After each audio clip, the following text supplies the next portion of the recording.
Kıymetli müzikseverler, değerli takipçilerimiz, her hafta olduğu gibi Yıldızlarla Muhabbet, bu hafta da dop dolu. Bu haftaki konuğumuz gerek arabesk müziğinde gerekse halk müziğinde kendine has üslubuyla, tarzıyla, yorumuyla hepinizin gönlüne taht kurmuş bir isim. Bizim için de çok değerli, sizler için de çok değerli. Kim? Tabii ki Şahap Akagün. Eyvallah. Şahab'ım hoş geldin. Sen de hoş geldin Şerif Baba. Şeref verdin. Ayağına sağlık. Bir kere röportajın başından şunu söyleyeyim. Bu programı izleyenler çok keyif alacaklar. Niye keyif alacaklar? Çünkü programa bizim sevgili Şerif Kayran'la çok eskiye dayanan dostluğumuzun yansıyacak çok önemli şeyleri olabilir, onu söyleyeyim. Onu kaçırmayın nüansları. Dolayısıyla herkese merhaba. Sevgili kardeşim Şerif Kayran bana şeref verdi, başım üstüne geldi. Benim için çok övgü dolu sözler söyledi. Ben aynısını, fazlasını söylemek istiyorum kendisi için. Çünkü çok başarılı bir müzik adamı Şerif Kayran. Çok önemli eserlere imza attı, çok önemli şarkılara imza attı. Çok iyi bir yorumcu. Dolayısıyla böyle bir röportajda öyle bir dostum olmaktan da ben şeref ve onur duydum, onu söyleyeyim. Eyvallah. Şeref verdin, hoş geldin kardeşim. Hoş bulduk. Şimdi ben Şahab'ımı zaten tanıyorum. Programı açarken de aynı şekilde konuştum. Şimdi Şahap Akagün'ü tabii ki şarkılarını takip eden, programlarını takip eden, canlı konserlerini takip eden bir kitle mevcut ve var ve sizler de zaten Şahap Akagün'ü şarkılarını, türkülerini biliyorsunuz. Şahap Akagün'ün bilinmeyen yönlerini daha çok konuşmak istiyoruz. Mesela örnek Şahap Akagün kimdir, nerelidir? Eyvallah. Evet. Şahap Akagün 1973 Şanlıurfa merkez doğumlu. 10 kardeşli bir aileye mensup. Müzikle iç içe büyüyen. Bizde çünkü ailede biliyorsun müzisyenlik var. Babadan başlar, işte abim var, ben varım. İşte ailede çok müzik yapan kardeşlerim var, yeğenlerim var. Yani müzikle haşır neşir bir hayattan geldim. 1995 yılı İstanbul gelişim. Ben de 96. Evet, işte hemen aynı dönem. Benden bir sene önce Aynı gelmişsin. dönem, aynı dönem. Aynı dönemiz, evet. Zaten bizim seninle biliyorsun yani çok eski 20-25 yıllık bir dostluğumuz var. Aynen. Müzikal anlamda da yani müzikal yolculuğumuzun ne kadar sıkıntılı geçtiğini sen de biliyorsun. Sen de yaşadın, ben de yaşadım. Şerif Kayran'ın şöyle bir artısı var. Bizim jenerasyonumuzda işte şu an gördüğünüz gibi bilinenleri bilinmeyenleri yansıtmaya çalışıyor, yansıtıyor. Çok böyle önemli seslere bu ülkede, önemli kardeşlerimize albümler yapıyor. Bunlar sırf size ulaşsın diye. Bir kere ben sana bundan dolayı çok teşekkür ediyorum. Eyvallah. Çok önemli bir başarı, önemli bir çalışma bu. Evet. Şu anki de çok önemli bir şey. Yani Kesinlikle. bu belgesel anlamında bir şey. Arşiv niteliğinde bir program aslında bu. Yani yarın benim çocuklarım, torunlarım bunu izleyecekler. Aynen öyle. Bütün arkadaşlarımız için geçerli bu. Aynen öyle. Vallahi çok iyi bir şey. Ne varsa bugün konuşalım. Aynen. Peki Şahab'ım, Urfa'dayız. Evet. Tabii ki ailede müzisyen var. Baba kendisi zaten hafız. Evet. Allah rahmet etsin. Allah razı Mekanını olsun. nur etsin. Cümle ölmüşlerimiz. İsmail abimiz var. Evet. Şimdi Şahap Akagün çocukluğuna bir gidelim. Evet. Şahap Akagün müziğe nasıl başladı? Nasıl bir ışık Evet. geldi? Nasıl bir bir sinyal geldi de bu Şahap Akagün ben türkü okuyacağım. Ben de işte abilerim gibi, ben de önümdeki ustalarım gibi o Evet. güzergaha gireceğim. Nasıl bir başlangıç? Şimdi zaten dedim ya müzikle iç içe bir hayatım oldu benim aileden dolayı. Yani mesela her gece kalkıyorsun, gece gündüz evin içinde bir kere Kur'an-ı Kerim okuyan bir hafız babam var. O makam kulağında hep. Oradan ruhumuz başladı. Abim geçmişte biliyorsunuz sahnelerde sanatçıydı. Evet. İyi bir sesli abim. İyi ses. İyi bir örnekti bize. O vardı. Memleketimizin Urfa olması büyük vesile tabii ki. Yani Urfa'da biliyorsun müzik önemli bir kültür. Kültür şeydi.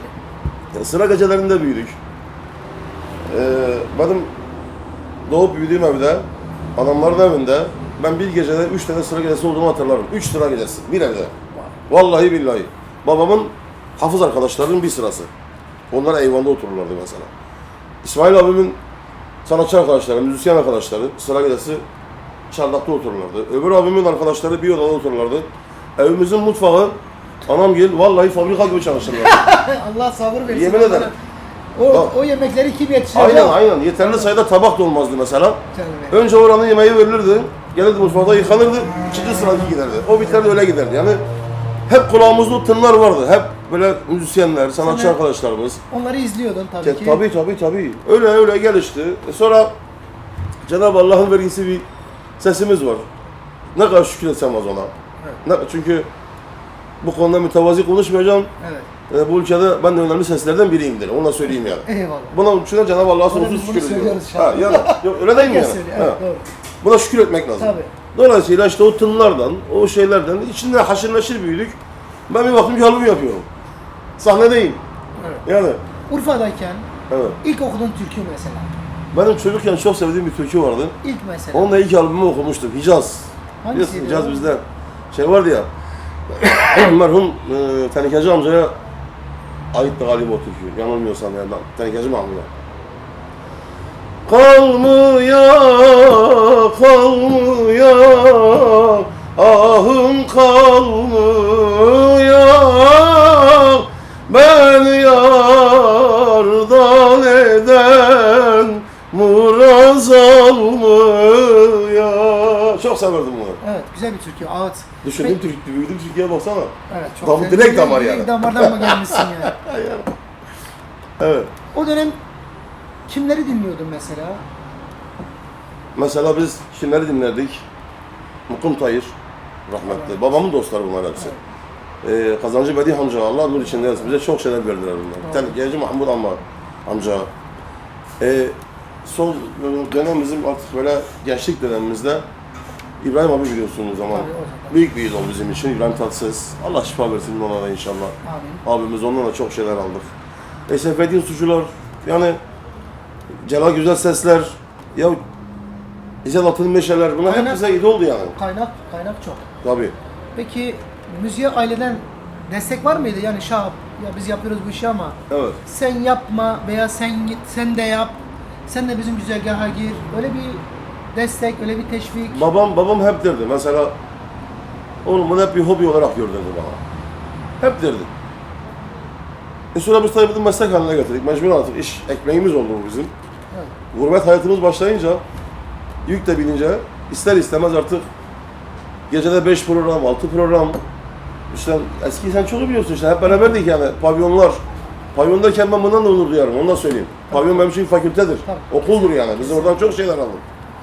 Böyle devam etti. Kesinlikle pratiği bir defa, teori pratiğe sunduğun tek yer. Aynen. Yani çünkü canlı bir yerde okunmadıktan sonra bir şeyleri öğrenmen sadece kendi kendine öğrenmiş olursun. Yani. Uygulamadıktan sonra Yani. hiçbir önem teşkil etmiyor. Mutlaka bir mecra lazım. Kesinlikle. Bir yorumcu için. Kesinlikle. Peki Kesinlikle. Şahab'ım, Urfa'dan geldik. Peki Urfa'da İstanbul'a ne zaman karar verdin? Ben İstanbul'a gitmeliyim. Ve arkadaşların mı? Ya Şahab'ım senin yerin İstanbul'dur. Artık senin de o İstanbul'daki o yani o müzik Evet. metropolüne, o işte İMÇ'deki Evet. o arenaya senin de girmen lazım. Şimdi ister istemez kendindeki potansiyelin farkına varıyorsun zaten. Bir kendine Anladın mı? inancın. Allah'ın verdiği ses güzelliği var işte. Bir şeyler yapmaya başlamışsın. Amatör de olsa o yıllar. Şimdi ikimiz de aynı toprağın çocuklarıyız. Bu işin ticari merkezi İstanbul'du. Hikayemiz O aşağı dönemler. yukarı Değil yakın mi? birbirine. Aynen Yani öyle. yakın, çok Evet. yakın. Bu işin bir kere İstanbul'da olman gerekiyor. İstanbul'daki sahada olman zorundasın. Çünkü plak şirketleri burada, stüdyolar burada, orkestrasyon burada. Güneydoğu'da yoktu o zaman bu imkanlar. Şimdi var. Evet. Şimdi çok şükür var. Dijital çağ yaşıyoruz sonuçta ama işte bunlar için ben İstanbul'a geldim. Yani gidin bir albüm yapayım orada. Evet. Yani kendimi göstereyim. Ne bileyim işte bir mücadelenin içine Peki hemen girdik. İstanbul seni, hoş geldin Şahap, biz de seni bekliyorduk. Ya. Nerede kaldın dedi mi? Ya, hoş. Yoksa hele gel biraz bu çileyi bir çek hele Şahap. Hele bir Tabii. daha bir sırayı bekleme dedi. Nasıl oldu İstanbul? Yani anlarız Nasıl ya. karşıladı seni? Dikenli dar yollar, çileli zor yıllar. Evet. İşte o zaman başladı. 95 itibariyle başladı. Tabii İstanbul'dan gelirken dedik, Urfa Cesur otobüsünden indik, ayağımızı İstanbul'a bastık mı şöhretiz diye de geldik yani. Evet, hayaller öyle. Aynen öyle. Ama maalesef öyle değildi. Kazın öbür ayağı öyle değil. Bu işin gerçekten biz çilesini çektik yani. Ondan bahsediyorum. Çok çektik yani. Ondan bahsediyorum. Hemen İstanbul sana Meyvelerini vermedi yani. Yok, Çok yok. Bir de zaten Şerif'im biliyorsun bizim camiamız dostlukların çok samimi olmadığı bir camia. Kesinlikle. Bunu hepimiz kabul etmemiz lazım. Herkesin herkese ayağına bastı bir yer. Aynen. Ya yana geldiği zaman canım ciğerim, çok Tabii severim, canım, çok ederim. tabii canım. Ummadığın yanlışlar, Aynen. beklemediğin insanlardan gördüğün yanlışlar. Yani tarzımızın en büyükleri bizim hemşerilerimiz mesela. Değil mi? Bir şey göremiyorsun. Bekliyorsan ama göremiyorsun. Abilik göremiyorsun. Dolayısıyla sen de ben de böyle tırmalaya. Cenab-ı Allah'a sonsuz şükürler olsun. İyi yerlerdeyiz şu anda. Çok iyi yerlerdeyiz. Hamdolsun. Sonsuz şükürler olsun. Ha vallahi bak ne güzel. Yani sen de işte geldin memlekete bir şeyler yaptın. Geldi. Şimdi Şerif Kayran hazırladığın bu program ya sanatçının kendini ifade edebileceği program. Kendini anlatabileceği program. Yıllarca programlara gittik. Yıllarca. Gidiyorsun senden başka 5 tane daha konuk var. Birini cin çarpmış, birinin karısı kaçmış. Vallahi öyle. Sen kendinden ifade edemiyorsun. Ya okudun Türkiye'yi anlatamıyorsun. Evet. Onlara hikayesine göre türkü söylüyorsun. Bir de bu var. Ya diyor ki o benden daha fazla okudu. Ya- Dur la dur sıra bende. Yani burada insanlar işte evet Şerif Kayran YouTube kanalında Evet. Kayran Prodüksiyon YouTube kanalında gerçekten yapılan röportajların hepsi çok kıymet taşıyan röportajlar. İnsanın kendini anlatabildiği röportajlar.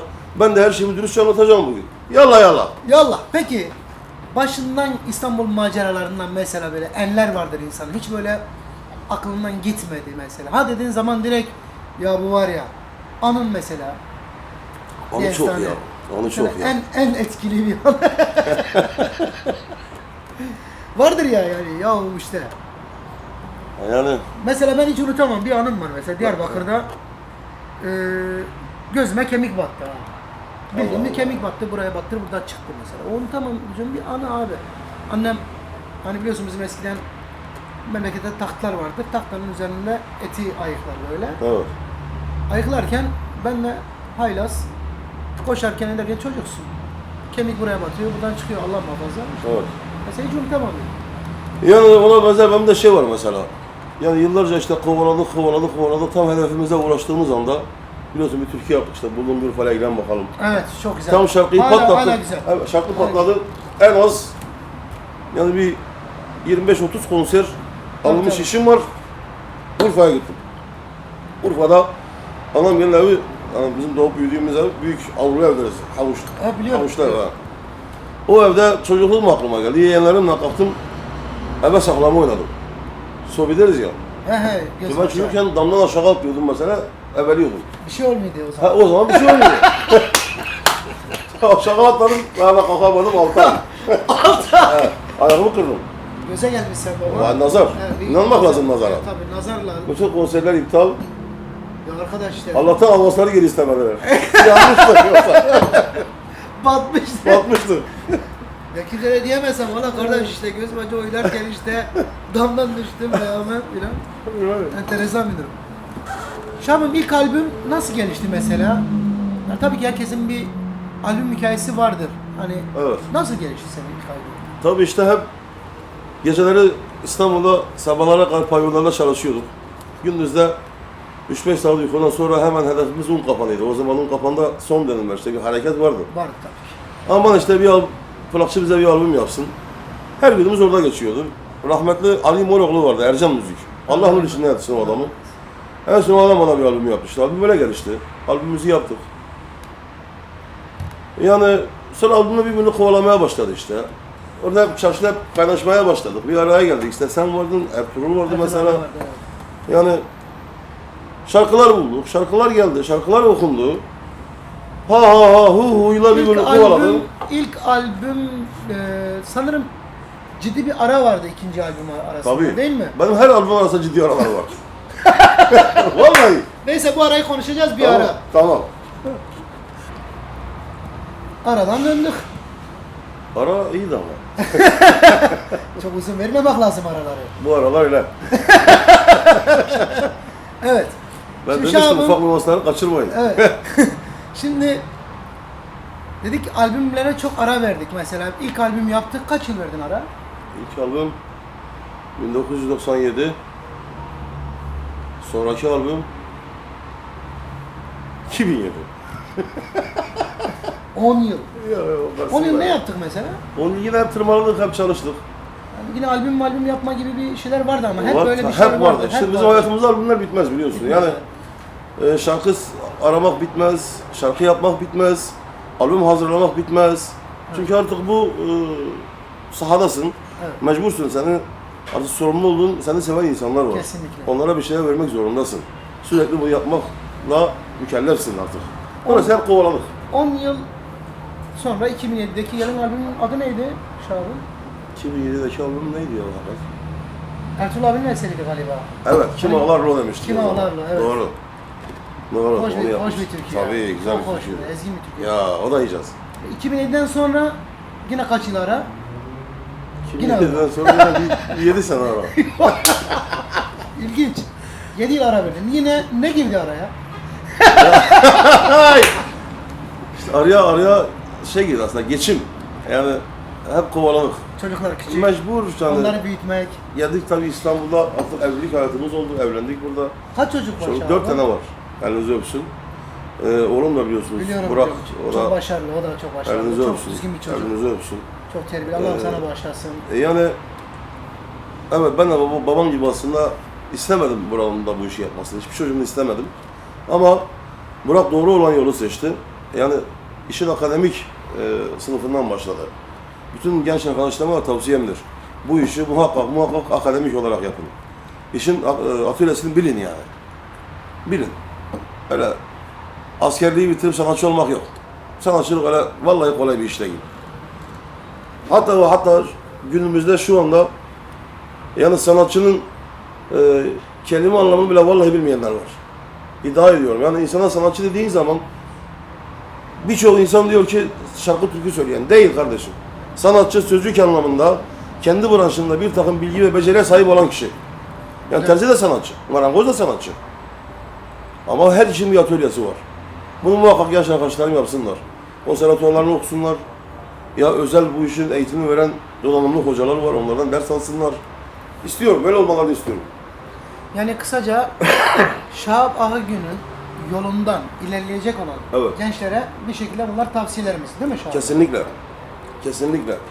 Yani artık dijital çağ yaşıyoruz. Mesela biz eskiden ya bir şarkıyı bulmak için var ya kayıtlar yapılırdı. Bir yerde bir şarkı var, atıyorum başka bir memlekette, oradan otobüse kargoya ver, kargo da yoktu. Otobüse ver, git otogardan al. Şimdi düğmenin başında tık, şarkı önünde. Stüdyoda yine aynı şekilde atıyorsun mailden, sana kim istiyorsan o çalıp sana bir de mailini atıyor. Her şey kolaylaştı. Kolaylaşmışken biz de işin akademik anlamını yapalım. Çok güzel Doğrusu mesaj. bu. Çok güzel mesajlar bunlar. Peki 2007 ile 2000 kaç yine ara vardı Şahab'ın? Ondan sonra çok uzun bir ara olmadı. Kaç yıllık? 2012'de Eğlen bakalım. Eylem Bakalım yaptık. Şükürler olsun. O insanlarla aramızı bayağı bir yakınlaştırdı. Halen de ekmeğini yiyorum o şarkının. Kesinlikle. Şarkıyı yapan kardeşimden de, sevgili Yıldıray'dan da, Yıldıray Mülayim'den de Allah razı olsun, Şenol Şeref'ten. Güzel. Ekmek yiyordu o şarkıdan. Çok teşekkür ediyorum onlara da. Halen de yiyoruz ekmeğini. Peşine dolanır yaptık. Dolanır, Evet. başını dolanır yaptık. Bu da güzel. Tabii bu arada bize yine gündeme getiren televizyon programları vardı. Evet. İnsanlar hep haşır neşir iç içeydik Doğru. yani. İnsanların önündeydik. Doğru. Cenab-ı Allah'a sonsuz şükürler olsun. Ekmek kazanmaya başladıkça insanlarla buluşma fırsatımız çoğaldı. Konserler çoğaldı, düğünler çoğaldı, açılışlar çoğaldı, sahneler çoğaldı. Ya, mücadele devam. Allah nefes verdiği sürece de devam eder. Yeni albüm ne zaman Şahap? Yeni albüm, inanır Bayağı mısın, oldu çalışan var. 4-5 yıldır girmiş Yine, stüdyoya. yine bir ara var. Ya var yani, uzun bir ara var. Ama demek ki her şey nasibini bekler be Şahab'ım. Şimdi evet, bravo, bu çok güzel bir teşhistir. Her şeyin bir zamanı var, ona inanmak lazım. Kesinlikle. Yani o zaman tamam olacak. Yani şunu şöyle bir örnek de verebilirim. Cenab-ı Allah Peygamber Efendimiz'e 40 yaşında desem ben peygamberimsin. O doğumdan onun peygamberi belliydi zaten. Evet. Ama 40 yaşında o tamam oldu. Orada dedik sen ben peygamberimsin. Zamanı tamam oldu yani. Kesinlikle. O zaman önemli bir şey. Zamana inanmak lazım. Kesinlikle. Doğru. Yani Doğru. kısaca nasip ve kısmete Aynen öyle. inanmak, doğru hedef üzerinde çalışmak, yolundan sapmamak Aynen ve öyle. bildiğin işi yapmak. Yani bir de şey var. Mesela o bir hoş bir türkü sözü var, çok severim. Diyor ya, Bülbül daldan dala ediyor sekiş. Bu sebeple güllen ediyor çekiş. Aşkın iğnesiyle dikilen dikiş kıyamete kadar sökülmez imiş.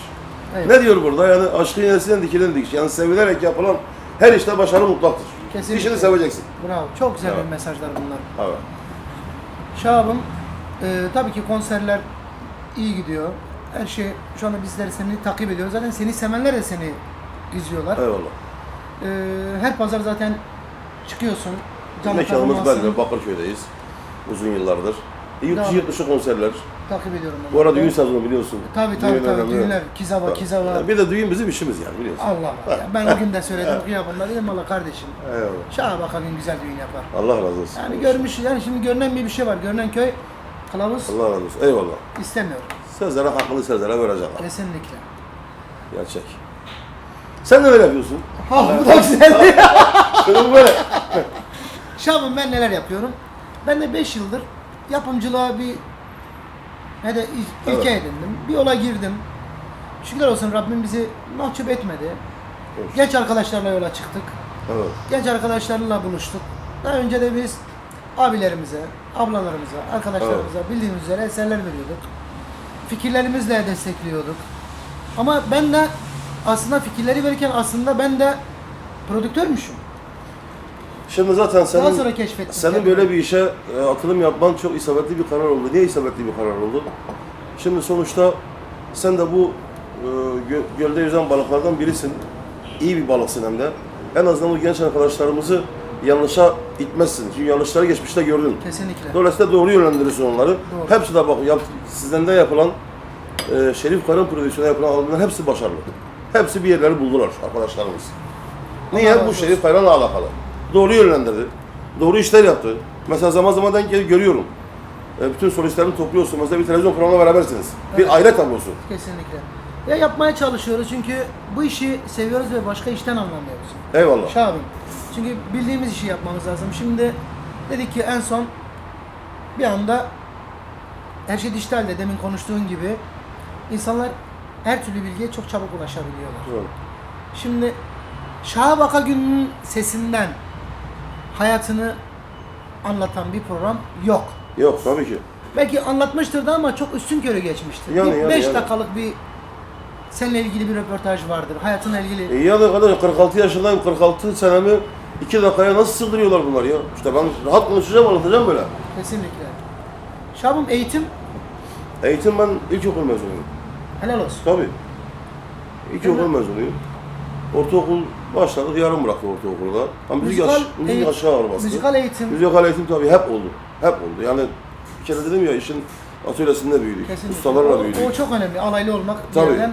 Sonra mektepli kısmını dışarıdan, senin gibi işten dostu arkadaşlarımızdan, bu işin okuma yazmasını bilenlerden bir şeyler öğrendik. Önemli ustalarla çalıştık. Halen çalışıyoruz. Orkestramızda olan önemli isimler var. Yani Her gün yeni bir şey katıyorsun. kesinlikle, Yani kesinlikle. çünkü öğrenmek ve öğretmek bir şekilde bizim Evet. işimiz. Şahabım çıktığım bir yolda her zaman başarı kardeşimle olsun. Allah senden razı olsun. Bize şeref verdin Ne programımıza. demek? Allah senin şerefini arttırsın. Yani benim gönlüm ne ister biliyor musun? Keşke bu ülkede 8-10 tane daha Şerif Bayram olsa. Bu zihniyetle olan Şerif Bayram olsa Allah. Bunlar önemli yapıtlar çünkü. Vallahi yok. Billahi yok, tillahi yok. Olsun. Ya birimizin başarısını istemek zorundayız. Ya- Birimizin başarısını paylaşmak zorundayız. Birimizi itmek zorundayız. Çünkü eğer bir yetenek varsa, ışık varsa o ışığın yolunu açmak zorundasın. Aynen. Sen açmasan başkası açacaktır. Mutlaka açılacaktır o yol. Çünkü Rab ona demin anlattığın gibi onu kalbine, sinesine işlemiş onu. O onu yapacaktır. Çok basit bir örnek vereceğim. Mehmet Ali Birant'ı hepimiz biliyoruz, Allah rahmet etsin. Öğrencileri vardı. Öğrencilerin yolunun hepsini açtı. Dedi ki, sordular ona, ya dediler ki yani sen bu kadar öğrencinin yollarını açtın ve bugün onlar her biri ayrı kanallarda senin rakibin oldular. Eyvallah. Neden yaptın? O dedi ki, onların hepsinin ışığı vardı. Ha ben açtım, benim öğrencilerim oldular. Ben açmazsam sadece ertelemiş olacak. Eyvallah. Eyvallah. Ne kadar güzel bir şey. Hazreti Mevlana diyor ki, Evet. diyor kendi mumunun ışığıyla bir mum da sen yak. Yakacağın mumun ateşinin senin mumuna zararı olmaz, faydası olur. Bunun en güzel Yani kelimesi buydu arkadaşlar. insan insana her zaman taban olmalı. İnsan Kesinlikle. insana her zaman yol gösteren olmalı. İnsan insana faydalı olmalı. İnsanlığa faydalı olmalı. Temennilerimiz bunlar. Aynen öyle. Yani inşallah tabii ki yeni albüm de bitmek üzere, onu da söyleyeyim. Evet, onu artık bir şekilde Zaten onunla yine seninle oturacağız yine böyle bir mutlaka. fikir alışverişi, işte ne yapabiliriz, ne Ya bundan edebiliriz. böyle bir şeyler var mı yani, böyle bir insanlara bile tüyo verebileceğim bir şey? Hani işte bu geliyor filan. Birkaç eski türkü okudum aslında. Yani 3-4 tane eski türkü var. Yenileri de var. Yeni ne vardı mesela ya? La repertuarı da unuttuk, biliyor musun? Stüdyoya gitmeye. Vallahi. Tabii sahnedesin, ekstradasın, Evet. mecbur. Evet. İster istemez unutuyor insan Evet repertuarı. ya. Sürpriz olsun Sürpriz be. olsun. He, sürpriz olsun. Şimdi Şahab'ım, senin uzun havaların, insanlar seninden uzun hava dinlemeyi çok seviyorlar. İyi Peki bu ama ülkede söyleme sahip uzun zamanın doktoruyumdur. ihtisas alalım yani. Eyvallah. Bir tane uzun hava dinlemek isteriz ya. İzleyiciler de ister, ben de isterim. Öyle sermezsem ki idrak etmezsem dünya nedir?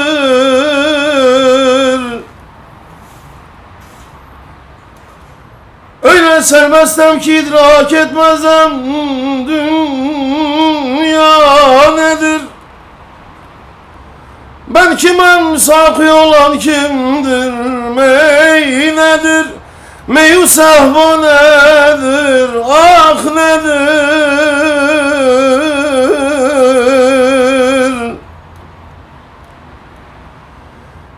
Gerçi canandan dili şeyda üçün kam isterim. Sorsa canan bilmezem, sorsa canan bilmezem, kâmu dili şeyda nedir, nedir? Ağzına sağlık. Hacı amcanın değil mi bu da? Bu merhum Fuzuli sözleridir ama Bedi Hamza tabii Tabii ki, o okudu. ortaya çıkarmış. Tabii ondan duyduk yani. O yarattı bunu. Hacı amcayla hiç anın var mı? Çok. Çok. Unutamadım. Onun cemaatlerinde bulundum. Yani Bedi Hamza hakikaten pamuk yürekli bir adamdı. İyi bir usta, biliyorsun zaten. Önemli bir usta. Bedi Hamza ile nasıl bir anım var, nasıl bir anım var, nasıl bir anım var. Ya işte ha deyince gelmiyor, biliyor musun? Ha deyince gelmiyor. Şimdi İbrahim abi de seni çok seviyor. Tat Ses'te. Evet. En son bir programda, ben böyle YouTube'da da var o. Evet. Sabaha kadar dinlerim demiş. Dedi. Evet. Doğru. Yani şimdi İbrahim Tatlıses biliyorsun Önemli bir hepimizin adam, içinde evet. kanayan bir Evet. yara, bu ülkeye büyük bir kayıp. Onu söyleyeyim. Evet. Ama inşallah sağlığa hızlı bir şekilde kavuşur. Tekrar aramızda olur. Olması lazım. Çünkü Kesinlikle. denge. Bu müziğin Aynen öyle. dengesi. Bravo. Bravo. Meğerse bir dengeymiş. Doğru. Aynen, denge. Doğru. Olmayınca bizim tarzımızı gittikçe geriye gitmeye başladı. Doğru. Doğru. Doğru. Çünkü o sürekli yenilik yapıp üzerine koyup insanlara bunu sevdiriyor. Aynen. Aynen. Allah tez zamanda aramıza kavuşmayı İnşallah, nasip etsin. Bir an inşallah. önce aramızda olsun. İnşallah. Şabım, İnşallah. son olarak neler söylemek istersin? Böyle bir sonlara doğru giderek yani. Yani Allah bizi bizden ayırmasın. Amin. Sevdiklerimizden ayırmasın. Amin. Hoşgörü içinde olalım. Sanata saygılı olalım. Onu özellikle istirham ediyorum. Allah herkesin bizi alkışlayan bütün elleri Allah sevdiğinden eline ayırmasın. Tekrar çok teşekkür ederim. Ne demek, ben de çok şeref verdim. Allah razı olsun. Ekibe de çok teşekkür ediyorum. Dinleyenlere saygılarımı sunuyorum.